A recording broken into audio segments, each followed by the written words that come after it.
दोस्तों नमस्कार। मजदूर मोर्चा प्लेटफॉर्म पर आप लोगों का स्वागत है।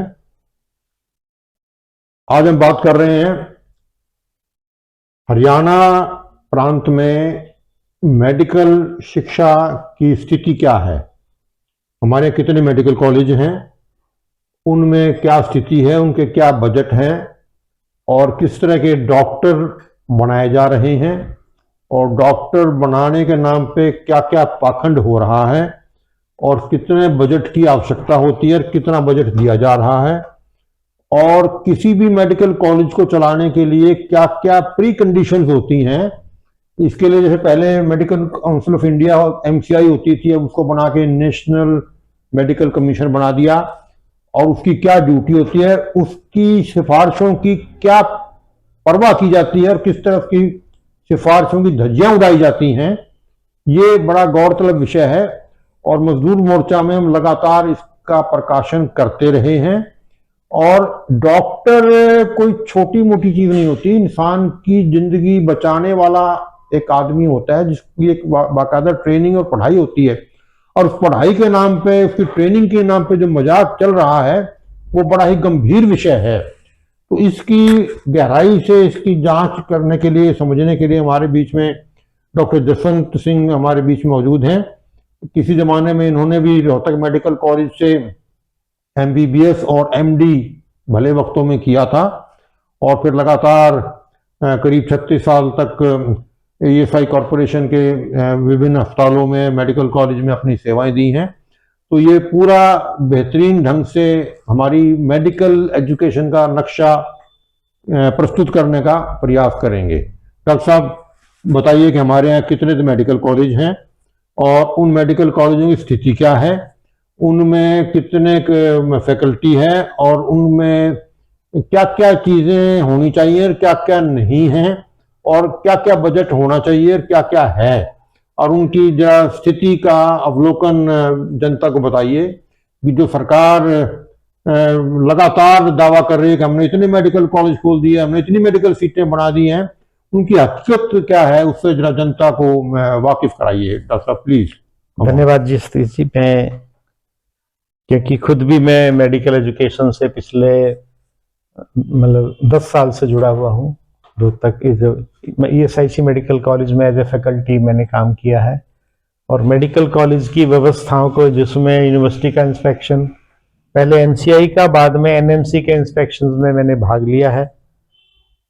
तो जब मैं सुनता हूं कि हरियाणा सरकार कहती है कि हम हर जिले में मेडिकल कॉलेज खोलेंगे तो मैं बड़ा इससे प्रभावित और खुश होता था कि ये तो बड़ी अच्छी बात है। कहाँ हरियाणा में एक मेडिकल कॉलेज होता था जब मैंने एमबीबीएस की थी, और आज हमारे 23 जिले हैं तो 23 एमबीबीएस कॉलेज जो है यहाँ पे खुलेंगे, मेडिकल कॉलेज खुलेंगे। लेकिन जब से मैंने ये मेडिकल एजुकेशन के बजट को, जो चिकित्सा शिक्षा का बजट को स्टडी करना शुरू किया, तो मेरे लिए ये कई चिंता के विषय इसमें उभर के आए। एक तो छोटा सा इतिहास में बताना चाहता हूं कि रोहतक का मेडिकल कॉलेज 1964 में शुरू हुआ था और उसके बाद दूसरा मेडिकल कॉलेज फिर खुला अग्रोहा में, जो अग्रसेन सोसाइटी ने इसको चालू किया था, लेकिन वो भी 2 साल बाद बंद हो गया। तो फिर उन्होंने हरियाणा सरकार को दे दिया कि जी जो इसका चलाने का खर्चा होगा वो 99% आप देंगे और सारी सीटें आपने इसकी भर्ती करनी एमबीबीएस की। तो इस तरीके से वो एक सेमी सरकारी मेडिकल, जिसमें सीटें सारी हरियाणा सरकार की होती है।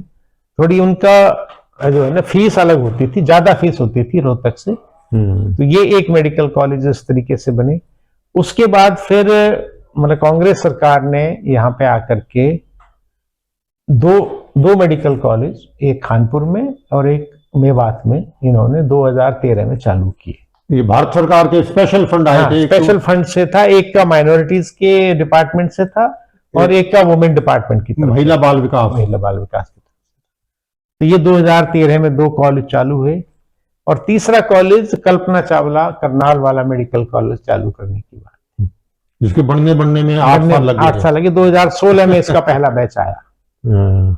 इसके बाद फिर राज्य सरकार ने बहुत मतलब जब ये शुरू किया कि हम हर जिले में मेडिकल कॉलेज बनाएंगे, तो इन्होंने 2020 में एक छायसा के अंदर गोल्ड फील्ड मेडिकल कॉलेज होता था, जो किसी कारण से, आर्थिक कारणों से डूब गया, और उसको स्टेट बैंक ऑफ इंडिया ने उस पर मतलब कब्जा कर लिया। 129 करोड़ और रुपए उसको राज्य सरकार ने 130 करोड़ रुपए में उसको खरीदा, और वहां पे बड़ा जोर शोर से किया कि यहाँ मेडिकल कॉलेज चालू करें।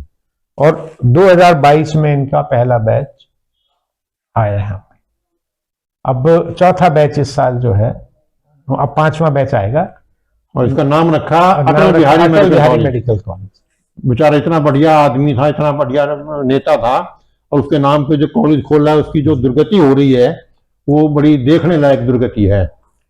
फिर इसके बाद इस साल इन्होंने 2 मेडिकल कॉलेज और चालू किए, एक भिवानी में नेकी राम शर्मा मेडिकल कॉलेज भिवानी, और ऋषि चवन मेडिकल कॉलेज महेंद्रगढ़। और तीसरा मेडिकल कॉलेज जो इन्होंने चालू करना था पर जिसको चालू नहीं कर पाए, वो जींद में मेडिकल कॉलेज। खैर, बजट का जब मैंने अवलोकन किया, जींद की तो अभी तक एप्लीकेशन भी नहीं लगाई। जी, जींद का अभी तक बिल्डिंग का करीब 80% पार्ट इसका पूरा है। हाँ। और इस साल ये एडमिशन करने की, हालांकि जो भिवानी और महेंद्रगढ़ में भी जो बच्चे दाखिल हुए हैं वो पहले से ही मतलब कई बार आंदोलन कर चुके हैं कि वहां पर फैकल्टी पूरी मात्रा मतलब उपलब्ध नहीं है जो उनको जो फर्स्ट ईयर का कोर्स भी पढ़ा सके। और अस्पताल तो वहां पर वैसे ही मतलब कहते हैं मरा गिरा चल रहा है। हाँ, भिवानी में इन्होंने बदमाशी जरूर की कि सिविल हॉस्पिटल को बंद करके उसको मेडिकल कॉलेज के नाम से, मतलब अलग बिल्डिंग जो बनी है मेडिकल, सिविल हॉस्पिटल बंद कर दिया। तो जो सिविल अस्पताल के नाम के मरीज आते थे वो सबको मेडिकल कॉलेज में मजबूरी में जाना पड़ रहा है। अच्छा। लेकिन वो फैसिलिटी का एक्सपेंशन नहीं है, हाँ, विस्तार नहीं है, शिफ्टिंग है। भाई आपने सिविल हॉस्पिटल भिवानी का जो पेशेंट है, जींद मेडिकल कॉलेज के लिए दरखास्त लगा दी इन्होंने एनएमसी में। नहीं, उसके लिए जो दरखास्त जो लगती है, हाँ। वो इन्होंने एप्लीकेशन तो लगा दी है लास्ट ईयर, जो लास्ट ईयर लगा दी थी। 30 सितंबर को पिछले साल में एप्लीकेशन लगानी जरूरी है, वो लगा दी थी। हाँ। अच्छा जी। मतलब लगा तो इन्होंने उससे पहले मतलब जो है 2024 में दी थी, 25 में चालू करनी जी, लेकिन ये 24-25 में चालू नहीं कर पाए उसको। तो इनको राज्य मतलब केंद्रीय स्वास्थ्य विभाग ने केवल 2 मेडिकल कॉलेज की परमिशन दी। अब इस साल जो है इन्होंने फिर अप्लाई किया था, मतलब 25 में, और 25 में इसको चालू करने की इनका प्रस्ताव है। तो सबसे भयानक जो बात है कि एक यूनिवर्सिटी, एम्स की तरह की यूनिवर्सिटी अगर आप चलाना चाहते हैं तो उसके लिए कम से कम 2000 करोड़ का बजट की आवश्यकता है। जितने विभाग हैं, 250 सीट मेडिकल कॉलेज की है वहां पे, एमबीबीएस की, पीजी की सीट है 200 के ऊपर, और मतलब 30-40 सुपर स्पेशलिटी डिपार्टमेंट है, रिसर्च का काम है। इन सब के लिए जहां एम्स में 4000 करोड़ का बजट है सालाना, कम से कम हेल्थ यूनिवर्सिटी में 2000 करोड़ का बजट आवश्यक है उसको सुचारू रूप से चलाने के लिए। तो वो इन्होंने 1000 का बजट, पिछले साल 750 करोड़ का था, अब के 1000 करोड़ का बजट इन्होंने बढ़ाया है मेडिकल यूनिवर्सिटी रोहतक के लिए। अच्छा जी। दूसरी यूनिवर्सिटी है इनकी करनाल में, कुटेल गांव में, जो जमीन कब्जा कर 144 एकड़ जमीन वहां पे कब्जा करके वहां इन्होंने एक फिजियोथेरेपी का और एक नर्सिंग का कॉलेज चालू किया। वहां के जो बाशिंदे, पट्टा लगा दिया यूनिवर्सिटी, वहां के बाशिंदे इंतजार कर रहे हैं अस्पताल का, मेडिकल यूनिवर्सिटी में। तो लेकिन इस साल भी इनका वहां अस्पताल चलाने का बजट में कोई प्रस्ताव नहीं। वहां पे एक 960 बेड का अस्पताल इन्होंने बनाने का निर्णय लिया है, लेकिन वो उसको अभी मतलब उस संबंधी कोई मतलब इस साल उसको चलाने की कोई बात। बाकी जो मतलब पुराने 3 मेडिकल कॉलेज हैं उसमें जो सबसे पहला चला था वो था मेवात का मेडिकल। तो मेवात का बजट तो इन्होंने कम कर दिया। कितना पहले कितना था, अब कितना है? जो इनका पहले मेवात का इनका पहले बजट था 174 करोड़ का, उसको अब 190 करोड़ किया, बढ़ा दिया ना, फिर थोड़ा सा बढ़ाया है, लेकिन जो जितने बढ़ोत की जरूरत थी वही करनाल का जो 142 करोड़ था वो 200 करोड़ कर दिया। अच्छा। मतलब यहाँ पे ये पुराना है, ज्यादा पेशेंट लोड है यहाँ पे, लेकिन इसका बजट तो बढ़ाया मतलब 20 करोड़, और जहां अभी मतलब जो इसके बाद बना है वो 56 करोड़ उसका 60 करोड़ बढ़ा दिया। तो ये एक मेरे हिसाब से मतलब मेवात के साथ धुमात इन्होंने की है, मतलब कि जो यहाँ वैसे वहां मतलब वो मतलब नल्लड़ के मंदिर का ड्रामा वहां पूरा होता है, हाँ। हसन खां मेवाती का ड्रामा पूरा होता है, लेकिन वहां के जो लोग हैं एकमात्र संस्था थी जहाँ पे करनाल जैसा विकसित शहर है, वहां तो मेडिकल फैसिलिटी अदरवाइज भी बहुत है बिल्कुल। और ये मेवात तो बिल्कुल रिमोट और पिछड़ा इलाका है, यहाँ ज्यादा जरूरत है, और ये तो मुसलमान हो गए ना बेचारे, इनको क्या जरूरत है मेडिकल की। दूसरा बड़ा चिंता का विषय है छायसा। ये तो गजब है। छायसा में पिछले साल 55 करोड़ का बजट था, अब दिया है 70 करोड़ का। 70 करोड़ में मेडिकल कॉलेज, और ना ओपीडी है और ना इंडोर है। ओपीडी तो वहां 200 के करीब अब हुई है, लेकिन इंडोर नहीं है, वो भी नकली है। इंडोर नहीं है बिल्कुल। ओपीडी ऐसा कि जब कुछ ओपीडी में सुविधाएं छोटी छोटी सी मिलनी शुरू हुई तो किसी पीएससी में भी 200 की ओपीडी हो जाती है। एक मेडिकल कॉलेज के लिए 200 की ओपीडी एक शर्मनाक बात। 1500, 1700, 1800 तो हमारे बीके अस्पताल की हो जाती है, जो मेडिकल कॉलेज थोड़ी है ये। और वहीं नए बने भिवानी मेडिकल कॉलेज को जिसका बजट पिछले साल 10 करोड़ था, उसको 100 करोड़ का बजट है। ये शायद राजनीतिक असर जो है ना, हाँ राजनीति। हाँ, ये फरीदाबाद के जो हमारे एमएलए, एमपी, मिनिस्टर, ये शायद नकारा कहूं मैं इनको या क्या शब्द कहूं, नहीं ये सारे वो हैं प्रॉपर्टी डीलर ज्यादा हो गए, लीडर कम हो गए। हाँ, और इन्होंने कभी किसी ने जाकर के छायसा में, अगर छायसा में विजिट किया है तो अपोजिशन के एमएलए और अपोजिशन के जो मतलब कांग्रेस के उपनेता हैं उन्होंने। डॉक्टर साहब भूल रहे हो जी, जब ये खट्टर साहब ने कहा था ना मैं 2 दिन में चला दूंगा जी छायसा मेडिकल, हाँ, वो तो जब वो फटाफट फौजी खड़े कर दिए वहां पे, और ये सारे leader Kishan Pal and company हवन करने पहुंच गए, हमने मेडिकल चला दिया। सालों साल नहीं चला, वो फौजी बेचारे कुछ दिन हांड फिर के अपने चले गए, और विधिवत तो फिर उसके भी 2 साल बाद फौजियों ने तो साफ कह दिया था उसी वक्त, हाँ हमारे बस का नहीं है, हम दाखिला नहीं करेंगे, हम ओपीडी चलाएंगे। हाँ वो भी मामूली थोड़े बहुत दिन चला के जाते रहे। वो ड्रामा करने के लिए तो सारे नेता पहुंच जाते हैं वहां पे। लेकिन उसके बाद यहाँ पे किसी ना स्वास्थ्य मंत्री, ना मुख्यमंत्री, ना यहाँ के लोकल मंत्री, कोई वहां पे जाकर के, क्योंकि वो मतलब वो पृथला कॉन्स्टिट्यूंसी में पड़ता है, तो वो भी एक शायद उसका जो न दुर्भाग्य का हो, या नहीं कोई फर्क नहीं पड़ता। अगर वो बल्लभगढ़ में होता तो कौन सा फर्क पड़ता है इनसे, क्योंकि सारे एक से हैं ये, इनसे कोई फर्क नहीं पड़ता। जबकि एक ठीक तरीके के मेडिकल कॉलेज को चलाने के लिए कम से कम 250 करोड़ रुपए का बजट मिनिमम चाहिए, कम से कम। तो आना तो फैकल्टी है ना, इंडोर है, और ओपीडी तो 200 की है, और 200 में भी खांसी जुकाम के आगे 100 मरीज तो कोई वो थोड़ी है। और दूसरा जो वहां पे अपने एक्सरे, अल्ट्रासाउंड या सीटी स्कैन की सुविधाएं जो लागू की हैं, वो पीपीपी मोड में लागू की हैं। हाँ, किसी को ठेका दे दिया तो अपनी दुकान चलाए। उसमें क्या होता है कि वो पुरानी मशीन ला करके इंस्टॉल करते हैं, स्टूडेंट्स को हाथ नहीं लगाने देते हैं। तो सबसे बड़ा नुकसान होता है कि उस मेडिकल कॉलेज, वो जो मतलब वहां पे इन्वेस्टिगेशन होती है, उनसे छात्रों के ज्ञान में कोई अच्छा, उनको कोई तजर्बा, कोई ट्रेनिंग, मतलब कोई वहां पे जो डिपार्टमेंट में पोस्टिंग होनी चाहिए, बस क्लास हो गई उनकी थ्योरी की, या छोटा सा प्रैक्टिकल हो गया, मशीन दिखा दी उनको, ये मशीन है, बस जाओ बस। जो नॉर्मल मेडिकल कॉलेज का रेडियोलॉजी विभाग होता है, वो छात्रों को इन्वॉल्व करता है, प्रोसीजर करते हैं, उनको साथ बिठाते हैं, देखो कैसे प्रोसीजर किया जाता है, एक्सरे कैसे किया जाता है, अल्ट्रासाउंड कैसे किया जाता है, क्या चीज देखनी होती है, क्या फाइंडिंग को हम फाइंडिंग माने, एमआरआई कैसे होगा, एमआरआई, ये सब चीजें पे वो उनके हाथ से करवाते हैं। उनको एक उनका तजुर्बा होता है, हैंड ऑन बोलते हैं उसको, मेरे सामने इतने बढ़िया बढ़िया डॉक्टर हमारे निकल के आएंगे फिर तो ये। और इस सब के ऊपर उनसे फीस 8 लाख रुपए, हाँ, जो कभी 80,000 होती थी। 80,000 रुपए तो फीस कह दी, और 7,20,000 रुपए का लोन सालाना उनपे। और अब मुश्किल आ रही है सरकार के लिए कि 500 सीटें हैं इनके पास खाली, और 600 मेडिकल कॉलेज स्टूडेंट्स निकल रहे हैं। अच्छा, 500 डॉक्टरों की टोटल वैकेंसी 500 है।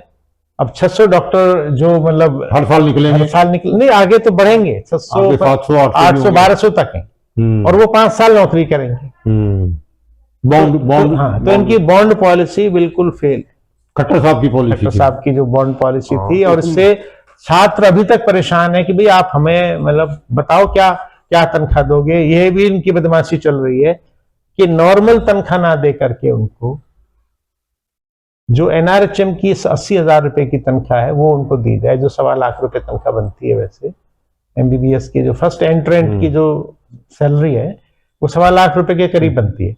तो उसकी जगह पे ये कोशिश है कि इनको 80,000 रुपए की ठेके की नौकरी पर रखा है। वो क्यों करेंगे 80,000 की नौकरी? तो वो अभी इसीलिए वो मामला जो है ना, उनका आंदोलन चल रहा है इस चीज को लेके, और अभी इस पे कोई फैसला नहीं है और कोई अधिकारी उनसे मिलने को तैयार नहीं।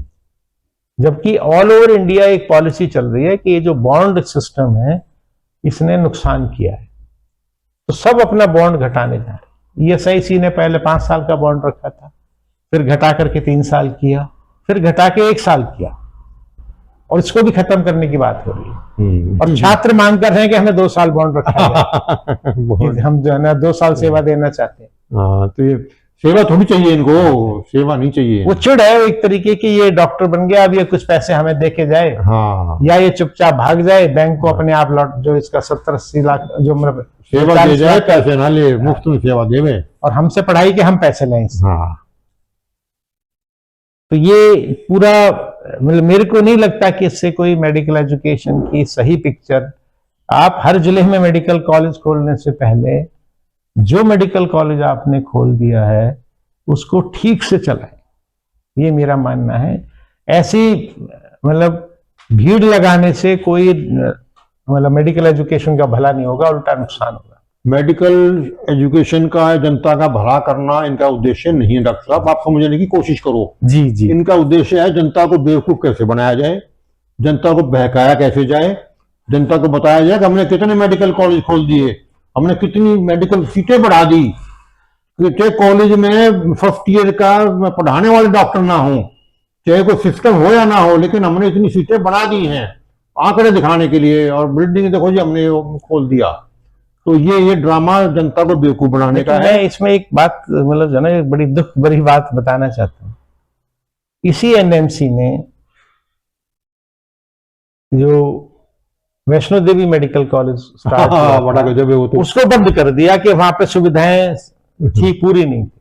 हाँ, जबकि छायसा में वही सुविधाएं उपलब्ध नहीं है, उसको बंद करने की उन्होंने कभी इस पर विचार नहीं। जबकि मेरा ये मानना है कि इसका स्ट्रिक्ट मतलब जो है ना कंप्लायंस होना चाहिए। जो नहीं कर सकता उसको मतलब कह दो अगले साल चालू कर लो, अब जब तक अस्पताल चलाओ अपना। तो लेकिन वहां तो झगड़ा ये है ना कि माता वैष्णो देवी का तो मेडिकल कॉलेज और पढ़ने आगे मुसलमान, तो वैष्णो देवी मुसलमानों को कैसे पढ़ा सकती है? एनएमसी तो मतलब जो है ना वो तो हिंदू मुसलमान नहीं करना चाहिए। नहीं, ये तो हिंदुओं की है ना एनएमसी, तो एनएमसी तो सब हिंदुत्व की हो गई ना बेचारी।